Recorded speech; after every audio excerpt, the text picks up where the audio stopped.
Thank you Pradeep Ashok जी कि आपने इस मंच पे मुझे बोलने का मौका दिया। तो सर्वप्रथम मैं बाबा साहब के चरणों में नमन करते हुए, भगवान बुद्ध को नमन करते हुए, मैं आज इस प्रांगण में बहुत महोत्सव मनाया जा रहा है। वैसे तो ये दिन मनुस्मृति दहन के नाम से जाना जाता है। आप सभी जानते हैं कि 1927 में माड़ के तालाब पर बाबा साहब ने मनुस्मृति को जलाया था, क्योंकि उसमें कुछ भी हमारे पक्ष में नहीं था, हमारे खिलाफ ही था। किसी को भी बोलने का अधिकार नहीं था, पानी पीने का अधिकार नहीं था, ये सारी चीजें मनुस्मृति में थी। प्रदीप जी ने जैसा बताया, तो मैं पहले अपने सफर से थोड़ा सा आप सब लोगों को, जो यहाँ कम लोग जानते हैं मेरे बारे में, मैं डिस्ट्रिक्ट बुलंदशहर में प्रैक्टिस करता हूँ, वकालत करता हूँ। तो जब मैं यहाँ 2005 में वकालत करने आया था, तो मैंने सबसे पहले अपने सीनियर से ये पूछा था कि सर यहाँ पर अध्यक्ष और सचिव कभी अनुसूचित जाति के नहीं बनते क्या? तो वो गुरु, मेरे गुरु थे, ब्राह्मण थे हालांकि, श्री एस.एस. शर्मा, तो उन्होंने कहा कि कोई बनाए या ना बनाए, लेकिन मुझे ये झलक लगती है कि तुम जरूर बनोगे।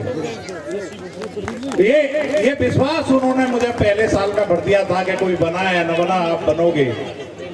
और जब मैंने अपने समाज में वहां स्थिति देखी कचहरी में, तो अपने लोगों को बिखरे हुए देखा। उन सब बिखरे हुए अधिवक्ताओं को, जो हमारी अनुसूचित जाति से बिलोंग करते थे, उन सबको एक करने में मुझे लगभग 15 साल लगे, क्योंकि मैं जब भी उन्हें एक करने की कोशिश करता था तो उसमें भी ग्रुप हो जाते थे। लेकिन मेरा प्रयास लगातार चलता रहा, जिसमें हर्ष भाई, प्रदीप अशोक जी का बड़ा सहयोग रहा, हर्षोदय चंद्रा जी का बहुत सहयोग रहा, प्रताप सिंह अम्बा जी का बहुत सहयोग रहा, राधे श्याम जी का बहुत सहयोग रहा, क्योंकि जो लोग पहले से मुझे जानते थे, सीमा साईं जी का बहुत साथ दिया, क्योंकि जो लोग मुझे पहले से जानते थे कि मैं किस परिवार से बिलोंग करता हूं, तो उन्होंने सभी ने ये कहा था कि भाई ये व्यक्ति अम्बेडकरवादी परिवार से आया है और संघर्ष करने का आदी है, ये जरूर आपके साथ संघर्ष करेगा और सबको एक करके चलेगा। मैंने उसी समय ठाना कि मैं जितने भी अपने साथी हैं उन सबको एक करके रहूंगा। मुझे यहाँ पर राजकुमार बैद जी भी दिखाई दे रहे हैं, जो काफी दूर बैठे हुए हैं, पहले मुझे नहीं दिख रहे थे। भाई राजकुमार बैद जी का भी बहुत अच्छा सहयोग मिला, और उन्होंने भी कहा कि भाई साहब, अनुसूचित जाति में कोई जाति नहीं होती, हम सब लोग एक हैं और एक रहेंगे। और जैसा आप सबको विदित है, जो सब लोग अखबार पढ़ते हैं, तो वो अब चूंकि मैं सिर्फ अशोक जी ने मेरे बारे में और संघर्ष के बारे में, यहाँ के संघर्ष के बारे में बोलने के लिए कहा है, तो मैं उसी संदर्भ में बात करूंगा। वक्ता धर्म के बारे में, धम्म के बारे में तो यहाँ बातें होंगी, क्योंकि वो वही करेंगे, हमारे धम्मगुरु बैठे हुए हैं। तो फिलहाल मैं अपने ही संघर्ष की बात कर रहा हूँ। जब सभी, मुझे ये लगा कि जितने भी अनुसूचित जाति के अधिवक्ता सब एक हो गए और सभी एक हुए हैं, तब मुझे लगा कि मुझे भी अब चुनाव लड़ना चाहिए। और मैं चुनाव लड़ा। जिस दिन काउंटिंग हो रही थी, तो मेरी वाइफ को इतना कॉन्फिडेंस था कि ये जीतेंगे ही, उन्होंने माला ला के रख ली। लेकिन वहां भी अपने साथ चाल चली गई कि मुझे पहले 57 वोटों से हरा दिया गया। और जब मैंने वाइफ को फोन किया कि भाई मैं चुनाव हार गया हूं, तो वो बोली कि आप, ऐसा हो ही नहीं सकता। लेकिन रिकाउंटिंग हुई और उस रिकाउंटिंग में फिर 15 वोटों से जीता। उस समय मुझे महसूस हुआ हार के जीतने के बाद कि वास्तव में जो एससी वर्ग एक हुआ था, अनुसूचित वर्ग एक हुआ था, मेरे साथी रो रहे थे मेरी हार पर। यही मेरा संघर्ष काम था। अगर मेरे दुख में दूसरा रोए, मेरा साथी रोए, मेरे अनुसूचित जाति का भाई मेरे लिए रोए, तभी लगता है कि हाँ, अब एकता बनी है। क्योंकि अब यहाँ जो सब लोग हैं, इतने लोग, इतनी भीड़ यहाँ इकट्ठी है, इससे ये महसूस होता है कि हर भाई दूसरे भाई के दर्द जानने के लिए एक है। जो धर्म के लिए एक है, वो जो धर्म के लिए एक है, वो आपके सुख दुख में भी आपके साथ है।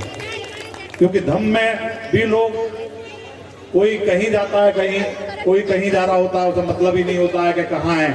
लेकिन ये एक इस तरीके के पर्व आपकी एकता को दिखाने का एक मौका होता है कि हाँ, हम सब एक हैं। सभी के घर में बाबा साहब की पूजा होती है, बाबा साहब को मानते हैं, बाबा साहब के विचारों पर चलते हैं। लेकिन जब हम इस पर्व पर, इस तरीके के पर्व पर सभी एक लोग होते हैं, तब लगता है कि हाँ, हम सब एक हैं। तो मेरा तो सभी से एक ही कहना है कि जिस प्रकार एक छोटी सी लड़ाई मैंने लड़ी है, उसमें सभी लोग एक साथ थे। यहाँ भी मुझे लगा कि ऐसे पर्वों पे सब एक होंगे तो जरूर ही हमारा समाज आगे जाएगा। और जहाँ तक बात है आज के दिन की, तो जिस प्रकार मनुस्मृति का दहन बाबा साहब ने किया था, उसी तरीके के हर आडंबर का दहन आप करें। ऐसी मेरी सभी आपसे रिक्वेस्ट है कि हर आडंबर का एंड करें। अभी 2-3 दिन पहले मेरे घर पर 2 सब इंस्पेक्टर आए थे, तो उन्होंने मेरी बेटियों को देखकर ये कहा कि आप पर बेटा नहीं है। तो मैंने कहा मैं डिस्क्रिमिनेटी ना तो झेलता हूं और ना करता हूं। तो ये भी आप मान लीजिए, अगर डिस्क्रिमिनेटी आपके साथ हो रही है, भेदभाव आपके साथ कहीं भी हो रहा है, तो आप सहन मत करिए। क्योंकि बाबा साहब ने कहा था, जुर्म करने से ज्यादा सहने वाला भी जिम्मेदार होता है। तो जहां भी डिस्क्रिमिनेटी होती है, वहां आप अपने समाज को याद करिए, आपका समाज आपके साथ खड़ा होगा। हर अनुशासित जाति का व्यक्ति आपके साथ खड़ा होगा, कहीं भी अगर आपके साथ भेदभाव होता है। ये बस सोचिए कि आज मेरी प्रदीप अशोक जी से लड़ाई है, मेरा साथ नहीं देंगे, लेकिन आप जगा के देखिए, उनसे हेल्प मांग के देखिए, वो हर समय खड़े मिलेंगे। भाई हर्षोदय चंद्रा जी हैं, जहां भी बैठे हैं, जिस पद पर हैं, वो वहां मदद करने के लिए बैठे हैं। आर्य सिंह भाई साहब हैं हमारे, जहां भी रहते हैं मदद करते हैं। मुंशीलाल गौतम जी हैं हमारे, मदद करते हैं। त्रिलोकराज भाई साहब हैं, डिवाई से चल के हर समय बुलंदशहर की मदद करने के लिए तैयार रहते हैं। तो अगर हम सारे भेदभाव बुलाकर अनुसूचित जाति के लोग सब एक होंगे, तो हर बड़ी से बड़ी लड़ाई आप जीतेंगे।